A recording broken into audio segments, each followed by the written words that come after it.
Good morning, everyone. Welcome to the greeting for May the 11th.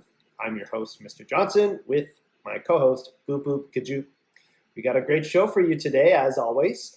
We're speaking with a special guest, Dan Hill and Joanie from Niger in Africa. We're also talking about going back to school, so we'll go over some of the protocols and what's going to be happening this week. We have, as always, our greeting question, our Ring of Knowledge presentation, and question period. Let's get started. All right, so the question for this week's greeting was, what is your favorite subject and why? Lots of answers here, so I want to take you through a few of them. Math, because there are multiple ways to get an answer. Gym, because we get to exercise and have fun doing sports. Math, because I'm decent at it.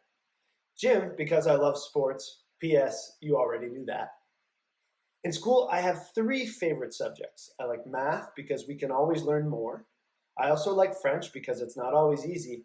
And finally, I like gym because I like to move and do sports. My favorite subject is English because it's new for me and I like to hear English. Love it. Music because it is fun and boosts my creativity. French, I don't know why. Gym because it is fun. Math because it's really fun. And this person put a combination of gym and science. Gym because we get to go outside and we get to talk when we are playing team sports. Science because it is easy to learn and fun to do, and sometimes we get to be in a team. And one more, my favorite subject in school is math because I find it really fun. It never gets old, and I just love it. So I'm at the Ring of Knowledge wall, and we're looking at the question from last week that had to do with, of course, food, sandwiches. We throw that question up on the screen, please. Great. So we have this question, and if I could just take you through the answers, let's take a look at what we were supposed to do. All right. So in the Ring of Knowledge this week, we had a sandwich that should be divided into two different fractions. So we have 1/5 for Cheryl and 1/3 for Derek. Cheryl wants 1/5 or 3/15. Derek wants 1/3 or 5/15. So we used a common denominator of 15 because if we look at the factors or multiples of 5 and 3, we see that the lowest common multiple, or the LCM, is 50. So that's why we chose 50. Now, if I want to turn this into a visual, I have to divide my sandwich into 15 parts.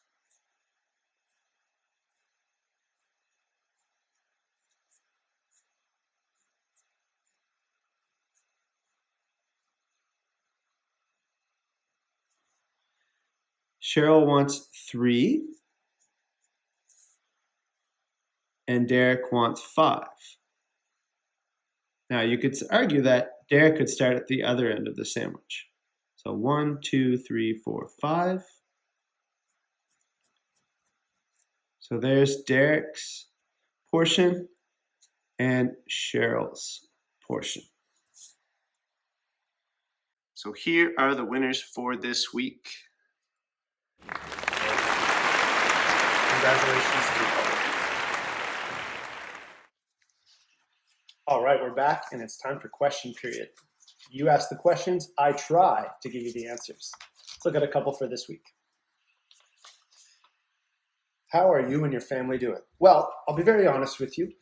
When my girlfriend, my fiance, Sophie, found out that we were going back to work on April the 27th, when that news was released, we were a little nervous at first because obviously it's an unprecedented time. So it's been sort of like this, going through the motions of being excited to get back into the routine, but also nervous because there's a lot of new challenges that everyone's going to face. We're all going to be going through them together at school. Yeah, you guys are lucky at Sherbrooke Elementary School. You have a wonderful team of teachers and administration and secretaries and custodians and everyone who likes to work with each other and likes to work with you. And so we're going to do our best this week as we get back into it. Next week's episode will be a recap of how it went, and I look forward to shooting that episode. Next question. How old is your cat? Well, you might be surprised to know that Boop Boop Kajoop, shown here, is actually 15 years old. She's an old girl. She's a good girl. Let's do one more. Are we going to have school this year? Yes. Our second special guest on the greeting is an old friend of Mr. Johnson's. His name is Dan Hill, and he and his wife, Joanie, are living in Niger, Africa. So as a part of our Around the World segment here on the greeting, I'd like to broadcast an interview with them direct from Niger, Africa. Hope you enjoy. Hi, Dan and Joanie. How are you? Good. Really great. Welcome to the greeting. It's a pleasure to have you on. It's great to be here. I've been a big fan, actually. I've been tuning in every week. So happy to be on here. Excellent. Honor. Good job, Matt. It's a pleasure to have you. So we're doing this as a part of our Around the World segment on the greeting. And so you want to tell us a little bit about where you are in the world right now? Yeah, sure. I'll tell you. We are in a country in Africa, the continent of Africa, in a country called Niger. And that's Niger. And it's a landlocked country in the middle of Africa. It borders the Sahara Desert. Wow. What do you mean by landlocked? And the other thing that's cool about Niger is it's called Niger because of the river that crosses the country. It's a great river that crosses many countries, including Mali, Niger, and Nigeria. So that's where the two countries got their name from. Wow. Very Nigeria. Yep. Nigeria. What brought you to Niger? And it's Francophone. We speak French here. It's a Francophone country, yes. Okay. Is that one of the reasons that you moved to Niger? Well, actually, we came here for a little sense of adventure. You know, sometimes that happens. But it's actually, Joanie is working here for the United Nations for an organization called International Organization for Migration. She's helping refugees either come back to the country from other places or facilitating their journey. Wow, that's incredible. Migrants, yes. Impressive to be up to such a tall task. Very cool. Part of your job, Joanie, I imagine, are many challenges. What are some of these challenges for helping migrants? Migrants in Niger, they're taking a lot of risks.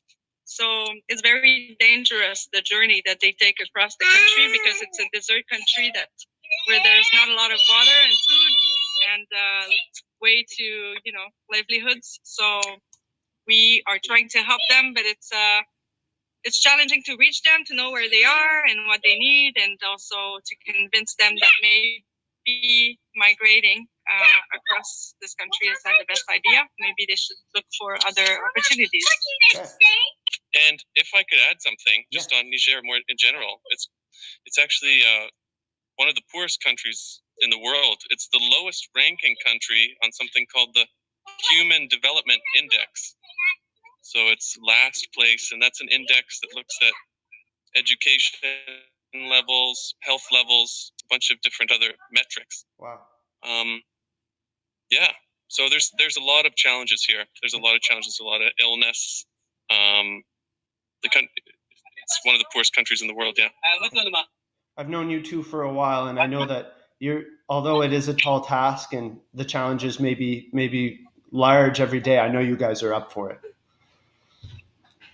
Yeah, it can be challenging on us too. You don't have the same type of amenities or services as you do living in Canada. I can tell you, I really miss nature. When next time I'm back in Canada, maybe we can go camping or something. That sounds wonderful. So, on the subject of Canada, what do you miss most about Canada? Oh, yes, right. I was getting ahead of the questions a bit. Food, says Joanie. Food, yes. The good food that we have in Canada. We have food from everywhere in the world. That's great. And as an avid watcher of the greeting, I know what your favorite food is from a previous question. So that's what I missed too. Poutine. Good poutine from my favorite place in Gatineau. And what's that place called? Patatterie Alloise. All right. We like to shout out local business, whatever is local to you. So that's great. That's a good idea. Absolutely. So we have about a minute left. If I could talk about the climate, because you're showing us right now the climate of Niger. What can you describe the temperature, just the precipitation, what's going on? Semi-arid. I would describe it in one word. I would say hot. It's I think it's second place in the world for hottest capital city in the world. So this is actually the hottest time of year too, and it is regularly 42, 43, 44 degrees every day. So But it's very dry. Chilly. yeah, it's dry. Okay. It's not a humid heat. A special thank you to our guests this week, Dan and Joanie, for their interview with me on The Greeting from Niger.